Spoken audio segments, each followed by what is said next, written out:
Pernah kebayang gak sih, ada orang yang alergi sama air? Iya, air. Sesuatu yang kita pakai setiap hari buat mandi, minum, bahkan nangis.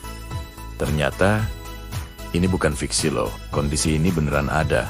Dan namanya aquagenic urticaria. Buat penderitanya, setiap tetes air yang menyentuh kulit bisa jadi mimpi buruk. Jadi, apa sih sebenarnya aquagenic urticaria ini? Ini adalah kondisi langka banget, di mana kulit seseorang bakal bereaksi negatif saat bersentuhan dengan air. Gak peduli suhunya berapa, reaksinya bisa mes-mes.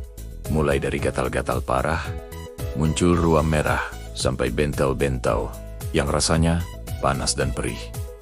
Mirip kayak habis kena sengatan lebah. Biasanya, gejala ini muncul beberapa menit setelah kontak dengan air, dan bisa bertahan dari 30 menit sampai 2 jam. Bayangin deh, susahnya hidup dengan kondisi ini. Mandi, yang buat kita adalah momen relaksasi, buat mereka bisa jadi sumber rasa sakit. Mereka harus mandi secepat kilat, kadang cuma beberapa menit, dan seringnya pakai air dengan suhu tertentu, yang paling gak memicu reaksi, cuci tangan.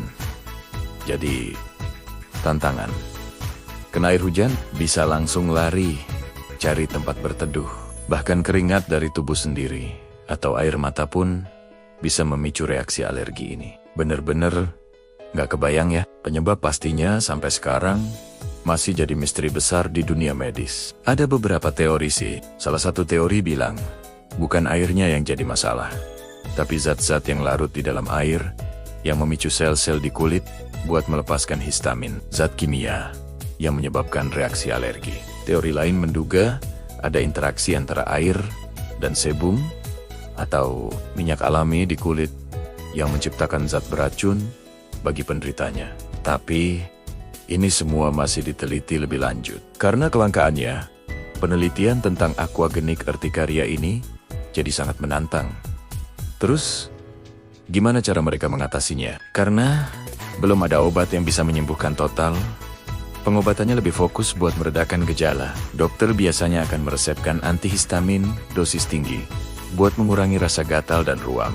Ada juga krim atau salep khusus yang berfungsi sebagai pelindung kulit, semacam mantel anti-air yang dioleskan sebelum mereka kontak dengan air. Dalam kasus yang lebih parah, terapi sinar UV atau fototerapi juga bisa jadi pilihan buat mengurangi sensitivitas kulit. Hidup dengan aquagenic urticaria itu jelas butuh adaptasi luar biasa. Mereka harus sangat berhati-hati dalam aktivitas sehari-hari. Banyak yang harus mengubah gaya hidup secara drastis.